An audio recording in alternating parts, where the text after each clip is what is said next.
What initially kind of led you to marketplaces, and why have you continued to focus on them, throughout your advising and academic career? Yeah, this is actually a good story. And I think it's related, often my grad students sort of ask me like, oh, what should I do as a PhD student? What should I do as like a new, assistant faculty member somewhere? And the main thing I tell them is don't do what I did.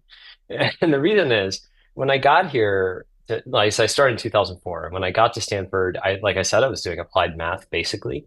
I didn't touch data for the first, 8 or 9 years I was here. I just built models of things and talked about what those models had to say about the world. And it was kind of a funny thing, but basically like as I got tenure and then I came up for a sabbatical, took some time, wanted to figure out, what should I do? A couple of my friends were sort of telling me, hey, like you spent all this time working on theory and math.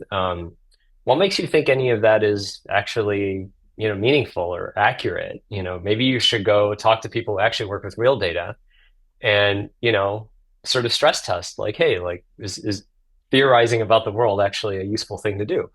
So that's what I did in 2011. I took a leave to go to what was then Odesk, it's now Upwork. And first I started out as a research scientist there, and then I ended up running the data science team. It was called Data Products and Research.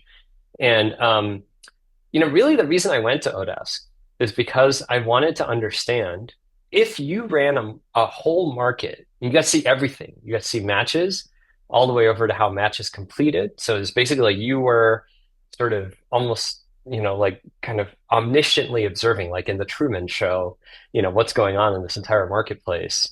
Um, then do you need theory anymore? Like, do you need models? Do you need like sort of a framework within which you reason about the market? And we'll talk more about this, but basically, that's certainly what led me in to marketplaces. Is essentially that they were, from an economic standpoint, one of the most exciting ways that technology was changing human interaction, I thought, because of this kind of closed nature of the system where you could observe so much.